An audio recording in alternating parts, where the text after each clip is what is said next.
السلام عليكم ورحمة الله وبركاته.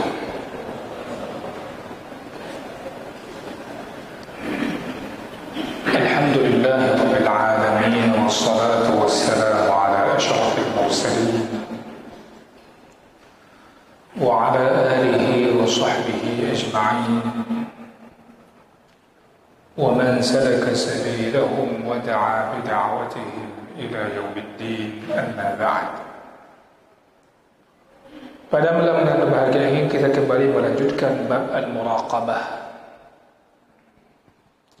yang mana harapan dari bab yang kita pelajari ini makin tumbuh dan makin hidup dalam diri kita perasaan merasa selalu diawasi oleh Allah Subhanahu wa ta'ala.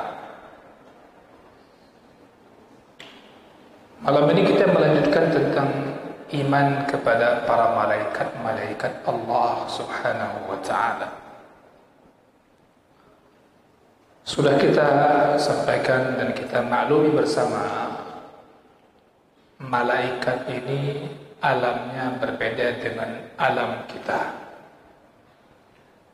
Artinya para malaikat itu merupakan bagian daripada makhluk Allah yang tergolong ke dalam alam ghaib. Alam ghaib, perkara yang ghaib, inilah perkara yang wajib diimani.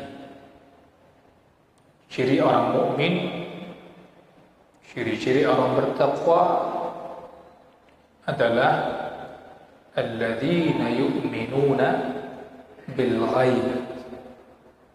Mereka bukan hanya melaksanakan salat, bukan hanya membayar zakat dan rukun Islam dan lainnya, akan tetapi semua itu yang pertama adalah yu'minuna bil ghaib, beriman kepada perkara yang ghaib. Maka di hadis arba'in yang sudah pernah kita pelajari sebelumnya, ketika Ibnu Mas'ud radhiyallahu anhu ingin menyampaikan perkara yang gaib yang beliau dengar dari Rasulullah sallallahu alaihi wasallam, yaitu hadis tentang proses penciptaan manusia, dan Allah memerintahkan kepada para malaikat yang bertugas untuk menuliskan takdirnya di janin manusia tersebut. Maka sebelumnya Ibnu Mas'ud mengatakan bahwasanya Rasulullah sallallahu alaihi wasallam itu as-sadiqul masduq, orang yang jujur dan dipercaya. Setelah itu beliau menyampaikan proses penciptaan manusia dan tugas malaikat dan ketetapan takdir orang tersebut. Maka percaya yang gaib itu jangan pernah kita ingin membayangkan dan melogikakan dengan kehidupan kita sehari-hari secara persis sempurna, tidak. Jadi hal yang mendasar yang kita sampaikan perkara yang gaib. Allah Subhanahu wa ta'ala menciptakan mereka, para malaikat, dari cahaya, nur. Dan Allah menjadikan para malaikat itu punya tugas khusus. Dan tugas mereka itu hebat-hebat. Dan semua mereka melaksanakan perintah dari Allah Subhanahu wa ta'ala sesuai dengan perintah Allah. Mereka melaksanakan semua perintah dari Allah sesuai dengan perintah Allah. Artinya tidak ada kesombongan dalam diri mereka sedikit pun, dan tidak ada sedikit pun kelemahan dari mereka untuk tidak mampu melakukan. Artinya yaf'aluna ma umiru bihi. Mereka para malaikat melakukan apa yang diperintahkan, dan mereka yaqdiruna alaihi, dan itu mereka pun mampu melakukannya. Ini diantara perbedaan dengan manusia. Bi khilafil bashar. Ini perbedaan dengan manusia. Fal basharu qad yastakbiruna 'anil amr. Manusia itu ada kalanya dia sombong dalam menyikapi sebuah perintah. Ini manusia. Ada kalanya dia lemah dan enggan untuk melakukan sebuah perintah.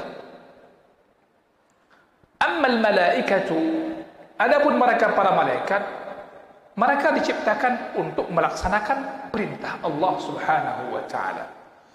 Baik itu berkaitan dengan ibadah mereka sendiri atau itu berkaitan dengan tugas mereka berkaitan dengan kemaslahatan manusia. Ini poin-poin penting. Maka mereka disebutkan la ya'sunallaha ma amarahum wa yaf'aluna ma yu'marun. Ini di antara tugas malaikat yang mengazab manusia di neraka. Ghiladun shidadun la ya'sunallaha ma amarahum wa yaf'aluna ma yu'marun. Kita lihat di antara contoh para malaikat adalah Jibril alaihi salam. Jibril alaihi salatu wassalam. Ini ketika bicara malaikat, mari kita lihat bagaimana malaikat itu punya tugas yang berhubungan dengan manusia. Jibril alaihissalam ini asyraful malaikah, malaikat paling mulia dan malaikat terhormat, yang ditugaskan oleh Allah Subhanahu wa taala berurusan dengan wahyu, untuk menurunkan wahyu yang beliau menurunkan dari Allah Subhanahu wa taala kepada para rasulnya dan kepada para anbiya, para nabi-nabi Allah Subhanahu wa taala. Tugasnya ini mulia. Tugasnya ini bermanfaat bagi makhluk. Tugasnya ini bermanfaat bagi para hamba. Malaikat ini memiliki sifat yang sangat kuat. Dzu quwwah. Malaikat ini ditaati di antara para malaikat yang lainnya. Maka ada istilah ketuanya para malaikat. Walihada, oleh karena itulah dia dikatakan malaikat yang paling mulia. Sebagaimana Nabi Muhammad sallallahu alaihi wasallam merupakan rasul yang paling mulia. Seperti kita katakan di muqaddimah tadi, wassalatu wassalamu ala asyrafil anbiya'i wal mursalin. Rasul yang paling mulia. Makanya tugasnya malaikat ini, Jibril, malaikat yang paling mulia, membawa pekerjaan, dan Allah tugaskan pekerjaan yang paling mulia, wahyu. Wahyu itu disampaikan kepada makhluk Allah, manusia yang paling mulia, para rasul dan para nabi. Kalau bicara Al-Quran, diturunkan di bulan yang sangat mulia, di malam yang sangat mulia, Lailatul Qadar. Maka mulialah orang yang mengambil apa yang ditinggalkan oleh Rasul, karena silsilahnya dari Allah yang maha mulia, dibawa oleh tugas seorang malaikat yang mulia, tugasnya membawa wahyu. Dan ini kemuliaan untuk manusia, kemaslahatan bagi hamba, kepada para anbiya dan para rasul, dan mereka adalah manusia paling mulia.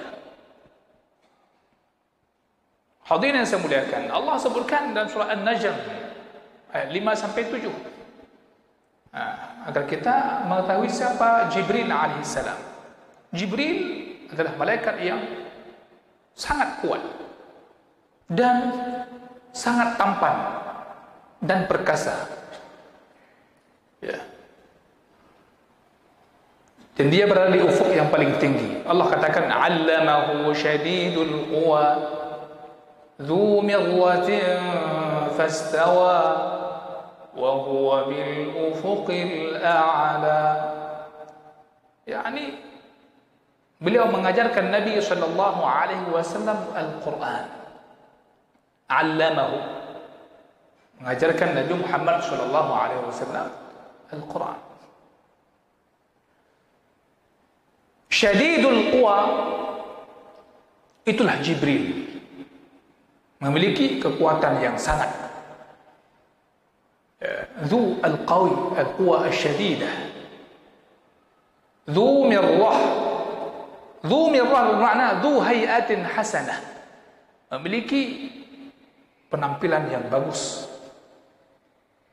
dan perkasa. Dhu mirratin fastawa, sempurna. Allah juga menyebutkan tentang Jibril alaihissalam, innahu laqawlu rasulin karim. Maknanya adalah Jibril. Dhi quwwatin 'inda dzil 'arsy makin, muta'in thamma amin. Dalam surah At-Takwir ayat 19 sampai 21 menyebutkan tentang bagaimana sosok Jibril alaihissalam. Di antara mereka juga para malaikat, ada yang Allah tugaskan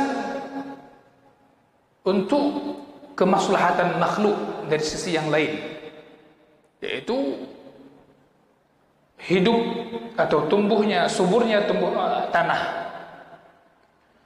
tumbuhnya tumbuh-tumbuhan, seperti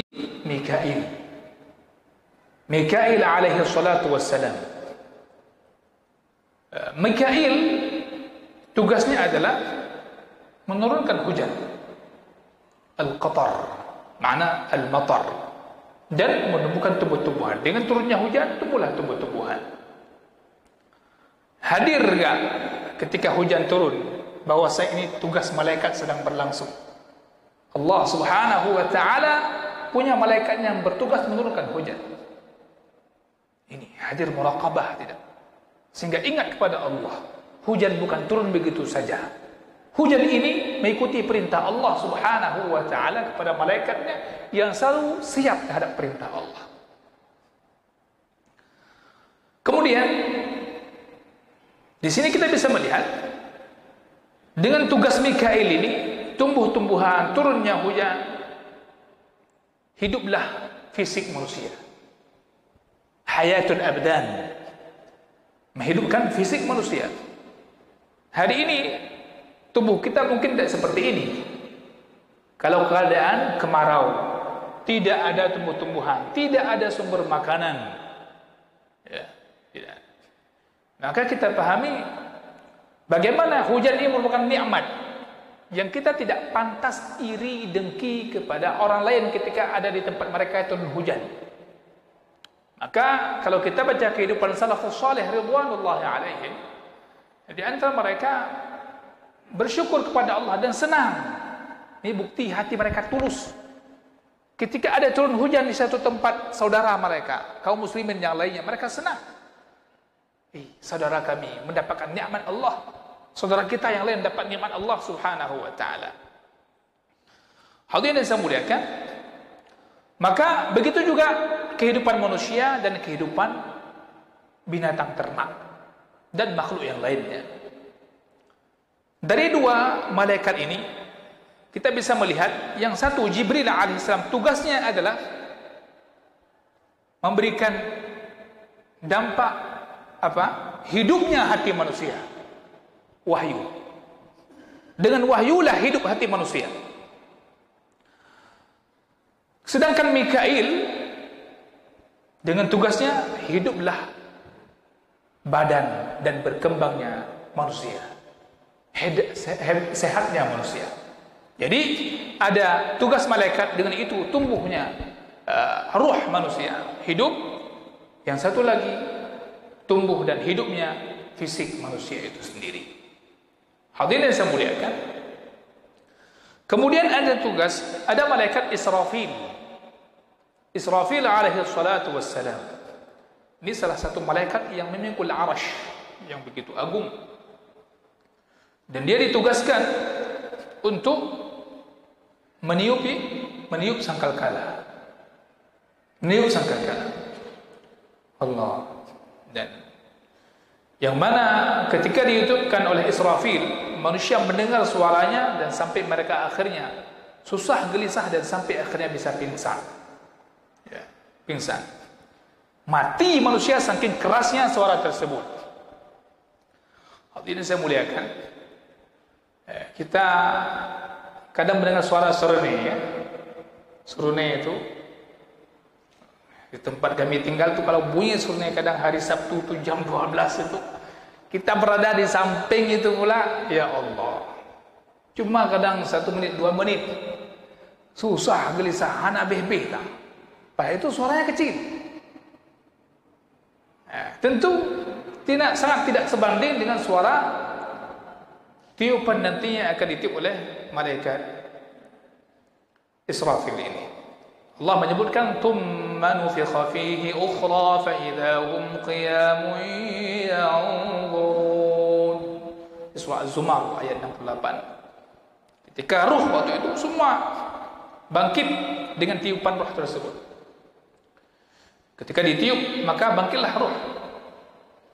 Kemudian roh itu kembali kepada badannya yang dulu hidup di dunia. Nanti di hari kiamat roh itu akan kembali kepada badannya. Orang ketika meninggal keluar rohnya, nanti akan kembali roh itu kepada badannya, dan nggak akan salah kembali, Pak. Usah khawatir, roh saya akan kembali kepada saya, roh bapak-bapak, ibu-ibu akan kembali kepada ibu. Ya. Tidak akan pernah salah. Itu semua 3 malaikat tadi tugaskan adalah untuk berkaitan dengan kehidupan. Yang terakhir tadi kehidupan nanti setelah kematian. Hadirin berbahagia, maka di sini disimpulkan Jibril alaihissalam tugasnya adalah kehidupan hati, hidupnya hati. Sedangkan Mikail hidupnya tumbuh-tumbuhan dan suburnya bumi. Israfil tugasnya adalah hidupnya badan. Oleh karena itulah Nabi sallallahu alaihi wasallam membawa nama ketiga malaikat ini dalam doanya ketika beliau salat. Di antara doa iftitah, doa iftitah yang Nabi sallallahu alaihi wasallam ucapkan ketika beliau memuji Allah Subhanahu wa taala di iftitah salat malam. Maka doa iftitah tu jangan dihafal satu aja, banyak dia. Biar nanti salat malam baca ini. Jangan mengesankan hanya ini yang betul, bahaya. Ya. Wajah tu saja atau Allahumma ba'id saja. Bantah dengar 3 Allahumma ba'id, berarti ke nawanya, nawanya. Ini enggak ada hubungan dia. Semua riwayat tentang iftitah itu yang dapat pada kita sahih, yaitu kita amalkan. Apa Nabi ucapkan dalam iftitah salat malamnya? Subhanakallahumma wa bihamdi. Kemudian beliau mengatakan Allahumma Rabb Jibril atau Rabb Jibrail. Jibril disebutkan dengan Jibrail. Allahumma Rabb Jibrail. Kemudian wa Mikail. Kemudian wa Israfil. Fatir as-samawati wal ard. Alim al-ghaib wash-shahadah. Anta tahkumu baina ibadika فيما كانوا فيه يختلفون. أنت تحكم بين عبادك فيما كانوا فيه يختلفون. اهدني لما اختلف فيه من الحق بإذنك إنك تهدي من تشاء إلى صراط مستقيم. Hadis Sahih Muslim. Tidak kita ulang lagi karena ada di rekaman, insyaallah. Jadi Rasul mengucapkan dalam doanya ganti pada subhanakallah bihamdik, beliau mengatakan Allahumma Rabba Jibrail wa Mikail wa Israfil. Urutannya Jibrail wa Mikail wa Israfil. Fatir as-samawati wal ardh. Ini untuk Allah. Ya Allah, Tuhannya Jibrail, Mikail, Israfil. Pencipta langit dan bumi. Fatir as-samawati wal ardh, alim al-ghaib wasyhadah. anta tahkumu baina ibadika fima kanu fihi yakhtalifun ihdini lima ikhtalafa fihi min al-haqq bi'idnik innaka tahdi man tasha'u ila siratin mustaqim. Rasul bawa itu dalam salat. Dan itu di antara bacaan doa iftitah beliau.